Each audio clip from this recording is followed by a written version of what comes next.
তো আজকে আমি পালং শাক রান্না করব রুই মাছের মাথা দিয়ে। তো আমি পালং শাকটাকে একটু ভালো করে কষিয়ে তারপর মাথাগুলো দিয়ে দেবো। মাথাগুলো আমি আগে থেকে ভেজে রেখেছিলাম। মানে যেহেতু শাক এমনিতেই পানি উঠবে, একটু ভালো করে নাড়াচাড়া দিলেই হবে।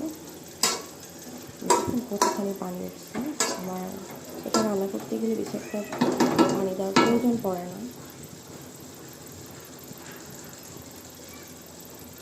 রুই মাছের মাথা।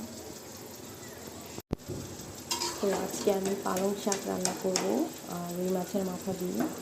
তো আমি পালং শাকটাকে একটু ভালো করে কষিয়ে তারপর মাথাগুলো দিয়ে দেবো। মাথাগুলো আমি আগে থেকে ভেজে রেখেছিলাম।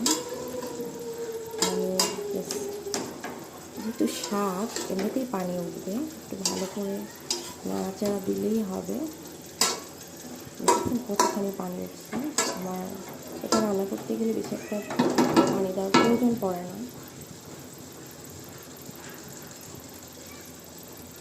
রুই মাছের মাথা।